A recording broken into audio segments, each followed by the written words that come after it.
இல்லாமல்ல அன்னையாக விளங்கக்கூடிய வாராகி அம்பாளுடைய மலரடிகளையும் பணிந்து உலகம் முழுவதும் வாழக்கூடிய பக்தி ஆஸ்ட்ரோ டாக் நேயர்கள் அனைவருக்கும் உங்கள் தாம்பரம் ஸ்ரீ வாராகி ஈசனேசன் சுவாமிகளுடைய நல்லாசிகள், வாழ்த்துக்கள்.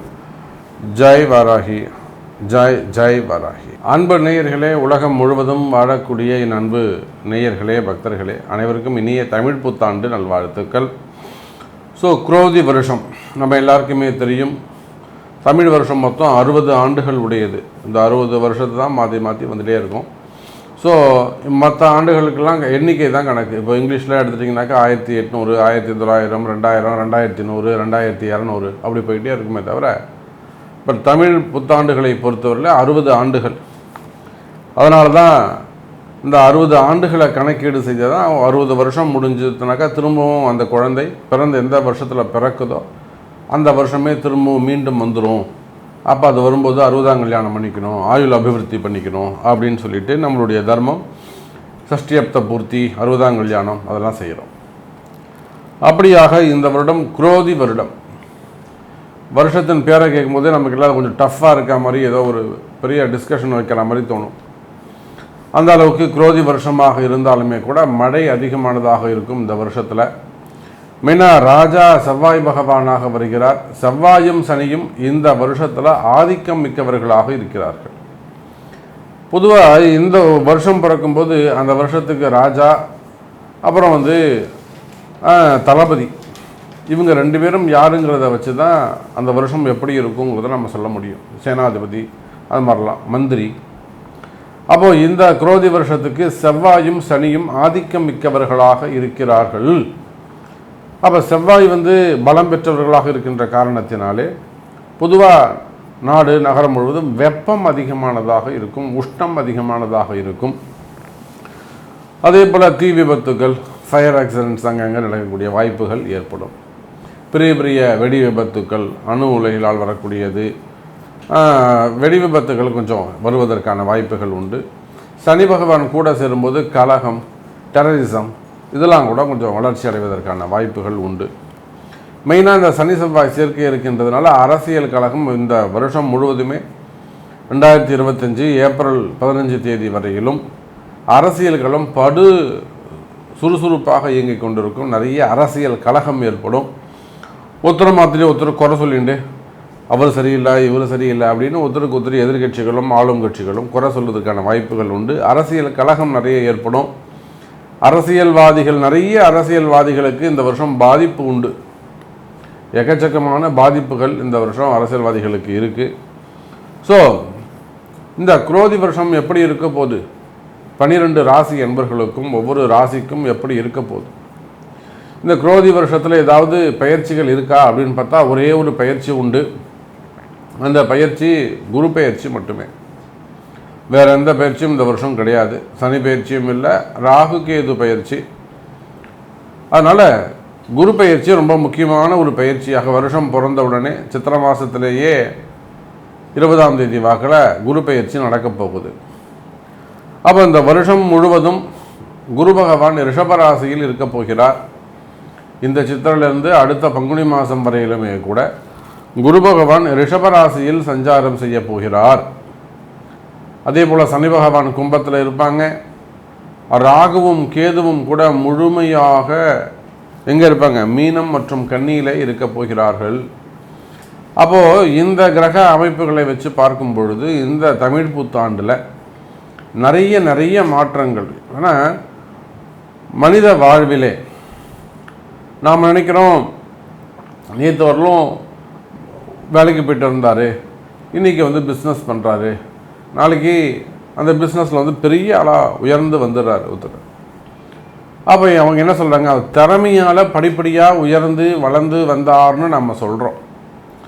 ஃபஸ்ட்டு ஒரு படித்தார், ஒரு அடிமை தொழில் செஞ்சார், ஒரு இடத்துல வேலை செஞ்சார், அப்புறம் வேலை கற்றுக்கிட்டார், அதுக்கப்புறம் ஒரு கடை ஆரம்பித்தார், அப்புறம் ஒரு கம்பெனி ஆரம்பித்தார், அப்படி படிப்படியாக வளர்ந்து போனார். உடனே நம்ம எல்லோரும் என்ன சொல்கிறோம், அவர் ரொம்ப கஷ்டப்பட்டு அப்படி படிப்படியாக வளர்ந்து வந்தார் சார் அப்படின்னு சொல்லுவாங்க. ஆனால் உண்மை அதுவல்ல. காலமும் நேரமும் உங்களை கொண்டு போய் எங்கே நிப்பாட்டுதோ அந்த வேலையை நீங்கள் செய்வீங்க. அதுதான் நிதர்சனமான உண்மை. வேலை செஞ்ச தொழில் அதிபராக மாறிவிடலாம். எஜமானர் நாளைக்கு தொழிலாளியாக மாறிவிடலாம். அப்போ காலமும் நேரமும் எதை நிர்ணயம் செய்யுதோ அதன்படித்தான் எல்லாம் நடக்கும். அப்படியாக இந்த தமிழ் புத்தாண்டை பொறுத்த வரையில் கிரக மாற்றங்கள் நிறைய நிகழப்போகுது. இந்த கிரக மாற்றங்களில் மெயினாக இந்த வருஷத்தில் சனியுடைய வக்ரம் இருக்குது. சனியுடைய வக்ரம் 12 ராசிக்கும் மிகப்பெரிய அளவில் மாற்றங்களை கொடுக்க போகுது. சனி வக்ரம்னா நம்ம பார்க்க போகிறோம் எப்பப்போ வரப்போகுது. அதாவது ஜூலை மாதம் 15 தேதிக்கு மேலே அந்த சனியுடைய வக்ரம் நிகழப்போகுது. அதே போல் புரட்டாசி ஐப்பசி மாதத்தில் குருவுடைய வக்ரம் நிகழப்போகுது. அப்போ இந்த சனி வக்ர காலங்களில் மிகப்பெரிய மாற்றங்கள்லாம் ஏற்பட போகுது.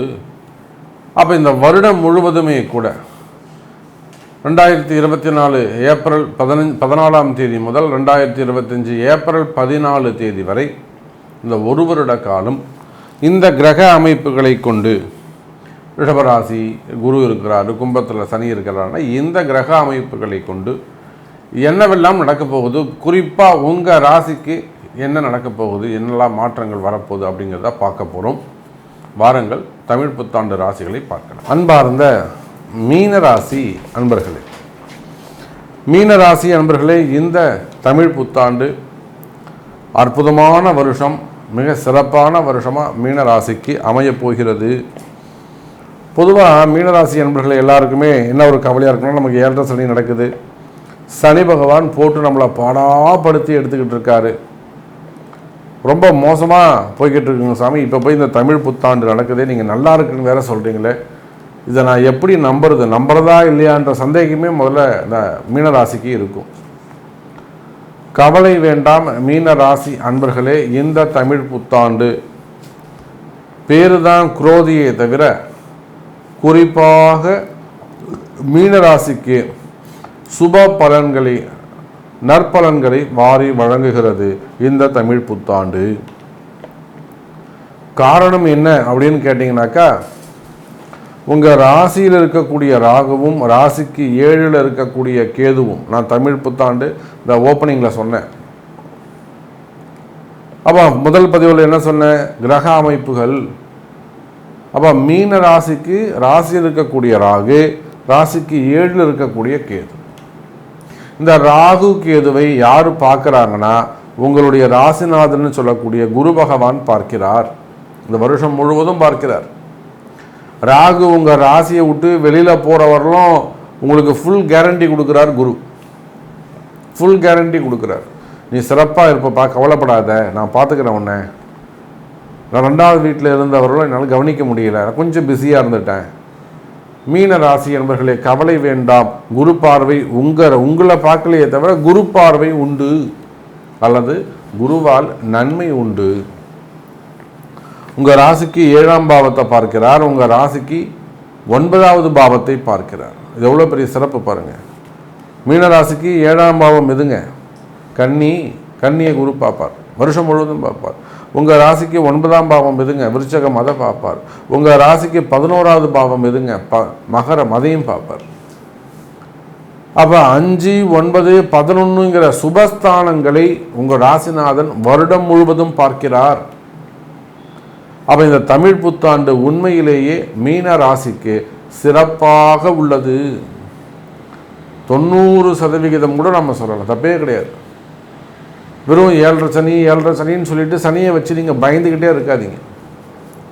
அந்த சனி பகவானையும் தாண்டி அந்த சனி பகவான் கூட தற்சமயம் உங்களுக்கு நன்மை செய்வதற்கு வாய்ப்புகள் உண்டு. சனி பகவான் கூட இப்போ உங்களுக்கு நன்மை செய்வதற்கு வாய்ப்புகள் உண்டு. சாதாரண ஒரு குடும்ப பெண்ணாக இருந்தாலுமே கூட நீங்கள் கால் மேல் கால் போட்டு ஜம்முன்னு ஏரியா எதுக்க உட்காந்துருக்கலாம். அந்த அளவுக்கு உங்களுக்கு ஒரு அதிகாரம் கிடைக்கும். சிரித்த முகத்தோடு நீங்கள் எப்பயும் ஸ்மைலிங் ஃபேஸோட உலா வரலாம். மாமனார் மாமியார் எல்லாருமே உங்களுக்கு சப்போர்ட்டடாக இருப்பாங்க. குடும்பத்தில் நல்ல மகிழ்ச்சி ஏற்படும். அப்போ மீன ராசி அன்பர்களே 5, 7 மற்றும் 9, 11ங்கிற பாவங்கள் எல்லாம் அங்கே வலுப்பெறுகிறது. லாபங்கள் அதிகரிக்கும், ப்ராஃபிட் இன்க்ரீஸ் ஆகும், புதிய பாக்கியங்கள் உங்களுக்கு கிடைக்கும். என்ன மாதிரியான பாக்கியங்கள் கிடைக்கும் மீனராசிக்கு? நீங்கள் செஞ்சிருக்கக்கூடிய தொழில், உங்களுடைய புதிய வேலை வாய்ப்புகள் உங்களுக்கு கிடைக்கலாம். நீங்கள் இதை செய்யாத, நீ இதை பண்ணாத அப்படின்னு சொல்லக்கூடியவங்களை நீயே செய்யணும் உங்களை நம்பி ஒப்படைக்கலாம். வேலை பளு அதிகரிக்கும். இன்னும் சொல்லப்போனால் வேலையில் சிறந்து விளங்குவீர்கள். உங்களுடைய திறமையெல்லாம் நீங்கள் வெளிப்படுத்தலாம். புதிய கலைகளை எல்லாம் நீங்கள் கற்றுக்கலாம். ஒரு ஃபேமிலிக்கு எல்லாம் இருப்பீங்க, ஒரு கார் டிரைவிங் கற்றுப்பீங்க. அதே போல் சிறு சிறு தொழில்கள்னால் அப்புறம் ஒரு டெய்லரிங் கற்றுக்கிறது, ஒரு எம்ப்ராய்டரி கற்றுக்கிறது, சின்ன ஃபேமிலிக்கு எல்லாம் இருந்தால், குடும்ப பெண்களாக இருந்தால் அதுக்கு ஏற்றாற் போல் ஆணாக இருந்தாலும் பெண்ணாக இருந்தாலும் பல கலைகள், துணை வேலை வாய்ப்புகளை எல்லாம் கற்றுக்கொள்ளக்கூடிய வாய்ப்பு ஏற்படும். வேலை வாய்ப்புகளில் சிறந்து விளங்கு கைத்தொழில் உங்களுக்கு கை கொடுக்கும். கவலை வேண்டாம். மீன ராசி அன்பர்கள், ஏதே ஒன்று ஒரு கைத்தொழில். விவசாயம் கை கொடுக்கும், அது ஒரு கைத்தொழில் தான். நீங்கள் ஒரு பெரிய அரசியல் தலைவராக கூட இருந்துட்டு போங்களேன், ஃபேமிலியாக இருங்களேன். ஆனால் இந்த சமயம் அரசியல் சொல்லப்படாது, விவசாயம் கை கொடுக்கும். அப்போ ஏதோ ஒரு கைத்தொழில் உங்களை காப்பாற்றும். சைட் பிஸ்னஸ், சிறு தொழில்கள் எல்லாம் வெற்றி பெறுவதற்கான வாய்ப்புகள் உண்டு. அதே சமயம் பெரிய பெரிய தொழிலும் சிறப்பாக நடக்கும். கவலை வேண்டாம் மீனராசி அன்பர்களே. அப்போ 9ல் இருக்கக்கூடிய 7ஆம் இடத்துல 1-7ஆக இருக்கக்கூடிய ராகு கேதுக்கள் கூட மறைமுகமாக உங்களுக்கு நன்மையை செய்யும். ஏன்னா குருவுடைய பார்வை கிடைக்கிறதால குரு சண்டால யோகம், குரு ராகு தொடர்பு, இதெல்லாம் நம்ம நிறைய சொல்லலாம். நம்ம யோகத்தையும் இங்கே பேச வேணாம். நடக்க வேண்டிய நன்மைகள் தடைகள் இல்லாமல் நடந்தால் போருங்கிறது தான் நான் என்னுடைய கிளைண்ட்டுக்கு நான் சொல்லுவேன். என்னுடைய பக்தர்களுக்கு நான் அதுதான் சொல்லுவேன். எனக்கு அந்த யோகம் வேணும், இந்த யோகம் வேணும். யோகமே வேணாண்டா, நடக்க வேண்டிய விஷயங்கள் உனக்கு நல்லபடியாக நடந்தால் அதுவே போரும். அது தடை வராமல் நீ பார்த்துக்கோ. உன்னுடைய தலையெழுத்து நிர்ணயிக்கப்பட்டது, அவ்வளோதான். அதில் தடைகள் வராமல் குறைகள் வராமல் இருக்குமேயானால் நீ நிம்மதியான வாழ்க்கையை வாழலாம். இதுதான் என்னுடைய பக்தர்களுக்கு நான் சொல்லக்கூடிய வார்த்தை. அப்போ மீன ராசி அன்பர்களே, இந்த தமிழ் புத்தாண்டு முழுவதுமே சிறப்பானதாக இருக்கும். குறிப்பாக நீங்கள் எந்த தொழில் செய்பவராக இருந்தாலும் சரிதான், தொழில் அமைப்புகள் சிறப்பானதாக இருக்கும். தொழிலில் இருக்கக்கூடிய கஷ்டங்கள் விலகும். கால நேரத்தை கவனித்து கொண்டிருக்க வேண்டும். கால நேரம் உங்களை கவனிச்சுக்கிட்டு இருக்கும், நீங்களும் கால நேரத்தை கவனிச்சுட்டு இருக்கணும். அப்போ நிச்சயமாக அனுகூலமான கால நேரமாக இது உங்களுக்கு அமைகிறது. இந்த தமிழ் புத்தாண்டு அனுகூலமான கால நேரமாக அமைகிறது. அதனால தான் நான் உங்களுக்கு சொன்னேன், கிட்டத்தட்ட ஒரு 90% உங்களுக்கு ஹெல்ப் பண்ண போது இந்த தமிழ் புத்தாண்டு. பல ஆண்டுகளுக்கு பிறகு மீனராசிக்கு பல நன்மைகள் நடக்கப் போகுது. எந்த தொழில் செய்பவராக இருந்தாலும் தொழில்துறையில் சிறந்து விளங்குவீங்க. நீங்கள் அரசியலாக இருக்கலாம், சினிமா துறையாக இருக்கலாம். சினிமா துறையில் நீங்கள் எந்த டிபார்ட்மெண்ட்டாக வேணாலும் இருக்கலாம். துணை நடிகர்களாக இருக்கலாம், சிறு சிறு வேடங்களாக இருக்கலாம், சின்ன திரையாக இருக்கலாம். அதே போல் விளையாட்டுத்துறையாக இருக்கலாம். அப்போ நீங்கள் எந்த தொழில் செய்பவராக இருந்தால், அதே போல் ஜாப், வேலை வாய்ப்புகள் சிறப்பானதாக இருக்கும். நீண்ட நாட்களாக வேலை இல்லாமல் இருக்கக்கூடிய மீன ராசி அன்பர்களுக்கு வேலை கிடைக்கும்.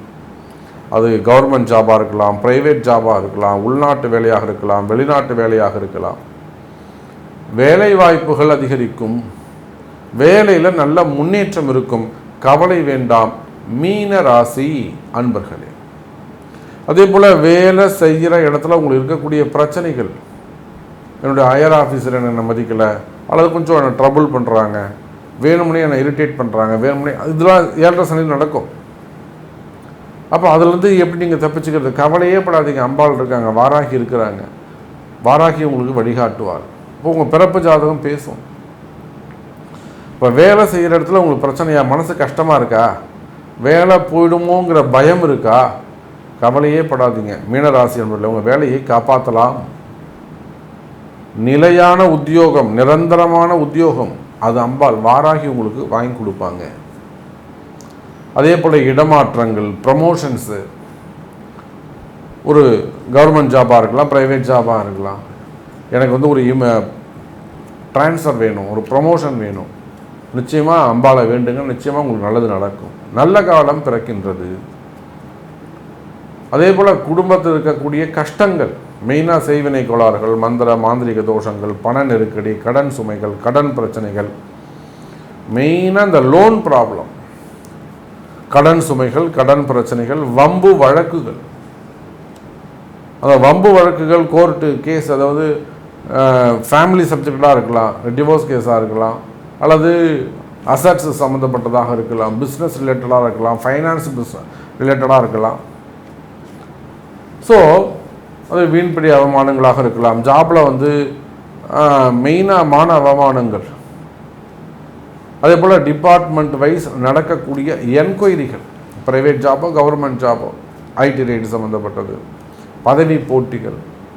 அதெல்லாம் தான் நான் அந்த போட்டி பொறாமைகள், செய்வினை கோளாறுகள் அதுதான் சொன்னேன். அப்போ வேலை செய்கிற இடத்துல, தொழில் செய்கிற இடத்துல, குடும்பத்தில் இருக்கக்கூடிய வம்பு வழக்குகள், கோர்ட்டு கேஸு சம்மந்தப்பட்ட பிரச்சனைகள், மெயினாக கடன் சுமைகள், அந்த மாதிரியான பிரச்சனைகள் இருக்குமே. ஆனால் அவை எல்லாமே கூட விலகுவதற்கு வாய்ப்புகள் உண்டு. ஒரு சில மீன ராசி அன்பர்களுக்கு நல்ல முன்னேற்றம் ஏற்படும். ஆரோக்கியம் சிறப்பானதாக இருக்கும். ஆரோக்கியத்தில் நல்ல இம்ப்ரூவ்மெண்ட் ஏற்படும்.